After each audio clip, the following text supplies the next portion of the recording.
안녕하세요. 캔들피그의 이런저런 시간입니다. 오늘은 해양패권 경쟁 2부 영상으로 해양패권에 본격적으로 도전하고 있는 중국에 대한 이야기를 할까 합니다. 지난 시간에 수에즈 운하와 파나마 운하에 대한 소개를 통해서 시청자 여러분들이 해양과 관련된 내용에 친숙해지는 시간을 가져봤는데요.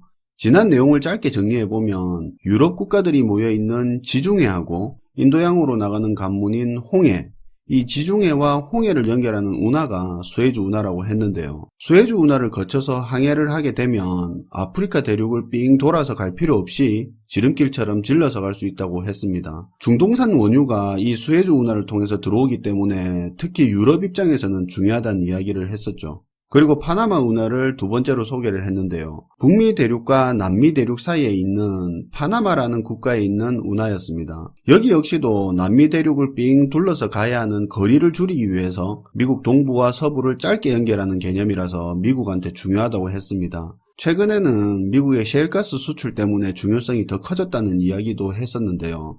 두 운하 역사를 이야기하는 과정에서 이런 해상의 지름길 역할을 하는 운하는 경제적인 부분뿐만 아니라 군사적으로도 해양 영향력을 강화하는 데 중요한 의미를 지닌다는 걸 알 수 있었습니다. 그런데 그런 측면에서 본다면 최근에 온갖 종류의 패권에 도전하는 중국은 지금 해양에서 영향력을 어떻게 늘리고 있는지 궁금할 수 있는데요. 그래서 오늘은 대륙국가 이미지가 강한 중국이 강한 해양국가가 되기 위해서 하고 있는 일들을 알아보겠습니다. 지난 영상의 주제를 운하로 하다 보니까요. 중요한 항로 한 개를 말하지 못했는데요. 그게 바로 말라카 해협입니다. 말라카 해협의 위치는 싱가포르가 말레이시아 옆으로 흐르는 좁은 바닷길입니다.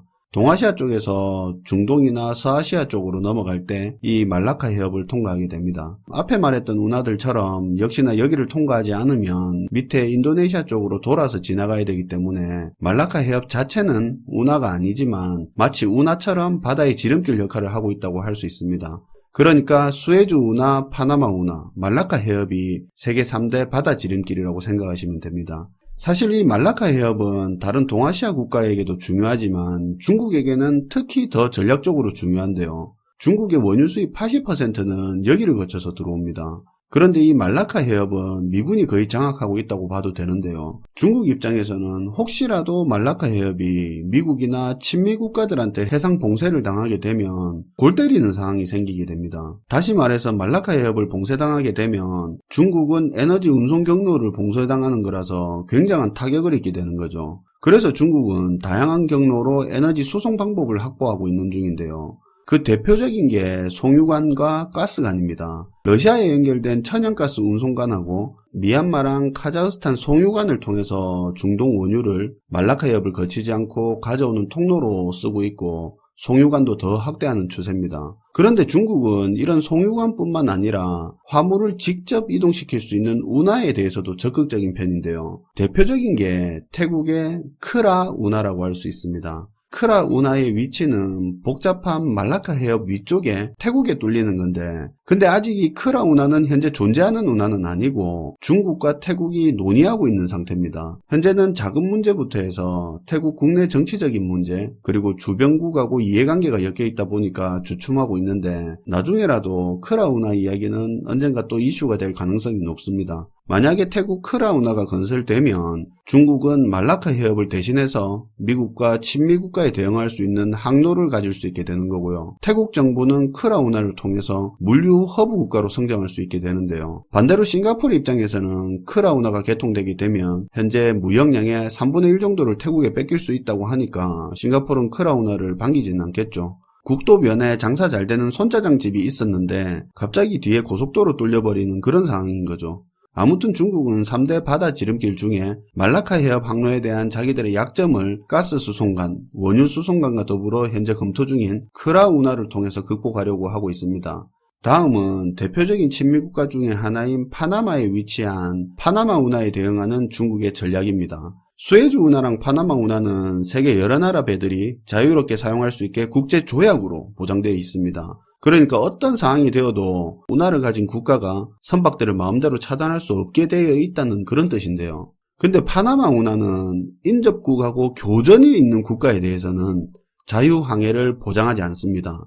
친미 국가로 불리는 파나마가 가진 운하라는 점을 생각해보면 혹시나 하는 상황이 생겼을 때 중국이 파나마 운하를 이용하기 어려워질 수도 있다는 말이 되는 거죠. 그래서 중국은 이 파나마 운하를 대체할 만한 니카라과 운하를 건설하고 있는데요. 위치는 파나마 운하 약간 위쪽에 니카라과라는 나라입니다. 이미 착공은 됐고요. 실제로 개통되면 세계 물동량 5% 정도를 차지한다는 분석도 있습니다.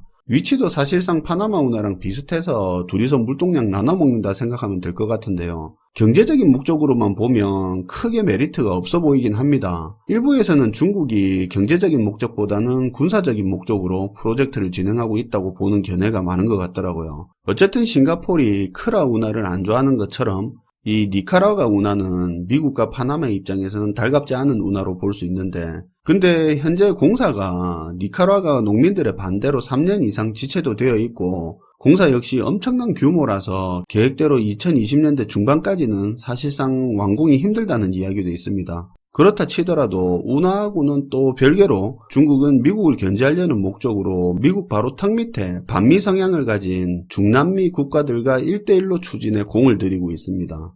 참 중국 보고 있으면 이래저래 하는 건 많죠.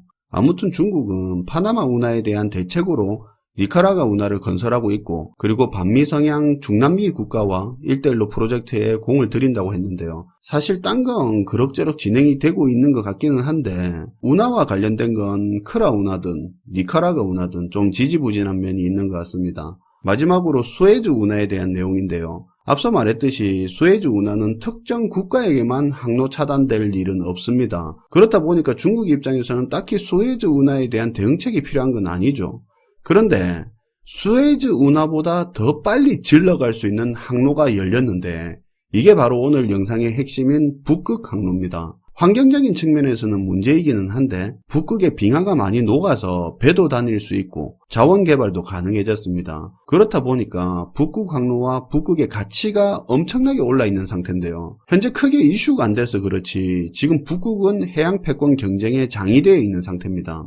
왜 그렇게 북극이 중요한지 일단 물류적인 관점에서 북극을 보면 유럽에서 아시아를 항해할 때 희망봉을 돌아가는 것보다는 수에즈 운하를 통하는 게 훨씬 짧다고 그랬는데요. 근데 북극 항로를 이용하게 되면 수에즈 운하를 이용하는 그 거리의 20-30%를 또 줄일 수 있습니다. 엄청난 거죠. 현재 북극 항로는 겨울을 제외하고 1년에 4개월에서 한 6개월 정도 운항이 가능한데 북극 빙하가 더 녹아서 2030년쯤 되면 1년 내내 운항할 수 있다고 예측이 나오고 있습니다. 실제로 북극 항로가 1년 내내 본격적으로 운영이 되면 전 세계적으로 해상물류의 대대적인 개편이 일어날 것으로 예상하고 있습니다. 그 다음 북극을 자원의 관점으로 봤을 때 북극은 아직 개발 안 된 전 세계 석유 매장량의 15% 내외를 차지하고 있고 천연가스도 한 30% 정도가 매장되어 있다고 합니다. 광물 자원 양도 상당한데 지금까지는 지표면을 덮고 있는 얼음 때문에 개발이 힘들었는데 얼음이 녹은 지금은 개발이 가능해지면서 북극 자체의 경제적 가치가 급상승하고 있습니다. 군사적인 관점에서도 북극해가 전 세계를 쉽게 왔다 갔다 할 수 있는 교차로나 로터리 같은 역할이 될 수 있고 또 어느 국가가 해상 봉쇄도 할 수 없기 때문에 군사 전략적으로도 중요한 곳이 북극입니다. 이렇게 중요해진 북극은 예전부터 북극 이사회라는 국제기구를 중심으로 관리가 이루어진다고 볼 수 있는데 이 북극 이사회라는 곳은 러시아, 미국, 핀란드, 스웨덴 등등 해서 북극권의 영토가 있는 8개국들의 국제기구라고 보시면 됩니다. 북극의 환경이나 자원개발, 여러 현안들에 대해서 관리를 하고 국제규약도 정하는 그런 일을 한다고 생각하시면 될 것 같습니다. 그런데 이런데 꼭 또 빠지지 않고 나오려는 나라가 있죠. 중국입니다. 이번 달에 실제로 있었던 일입니다. 얼마 전 5월 6일에 북극 이사회 강요회의가 열렸었습니다. 이때 미국과 중국의 신경전이 노골적으로 드러나는 일이 있었는데요. 미국의 폼페이오 장관이 연설을 하는 과정에서 이렇게 말을 했습니다. 중국은 북극 개발에 대해서 어떤 권리도 없다. 북극에 관해서는 북극권 국가랑 비북극권 국가밖에 없다. 이렇게 말하는 일이 있었습니다. 왜 그런 말이 나오게 됐는지 살펴보면 작년에 중국이 북극 백서를 냈는데요. 자기들이 북극 인접국이라는 명분으로 북극에 군사 경제적으로 적극 개입하고 있어서 미국이 노골적으로 불만을 제기한 겁니다. 사실 러시아가 중국이랑 합작으로 북극의 프로젝트를 추진하면서 현재 북극에 대한 중국의 영향력을 상당히 높인 상태입니다. 이 상황을 쉽게 일상생활로 예를 들어보면 8명 기준으로 차려진 북극이라는 밥상에서 미국, 러시아 해서 북극 이사회 8개국이 밥을 먹고 있는데 갑자기 중국이 불쑥 들어오는 겁니다. 평소에 사이가 안 좋던 미국이 중국한테 야, 니 여기 왜 왔는데? 하니까 러시아가 갑자기 내가 불렀다.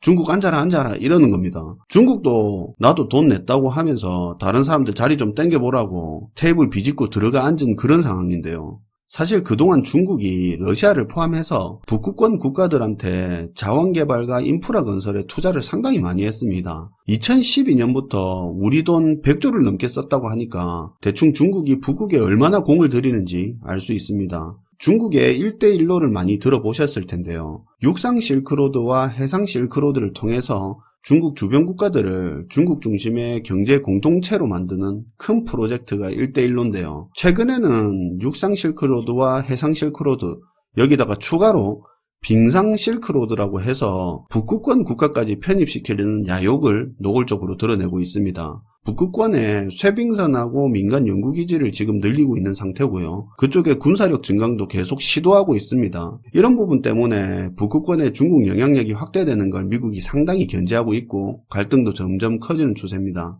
정리를 해보면 중국이 해양 패권을 장악하기 위해서 하는 활동이 말라카 해협에 대한 대안으로 송유관과 크라 운하를 진행한다고 했고요. 파나마 운하의 대안으로 니카라과 운하와 중남미 국가랑 1대1로를 추진하고 있다고 했습니다. 수에즈 운하보다 빨리 움직일 수 있는 항로가 북극 항로인데 여기는 자원 개발에 대한 경제적 메리트도 많아서 중국이 북극권 국가가 아님에도 북극권 국가들한테 돈 뿌려가면서 북극에 입댈 수 있는 지위를 갖춰가고 있는 상황이죠.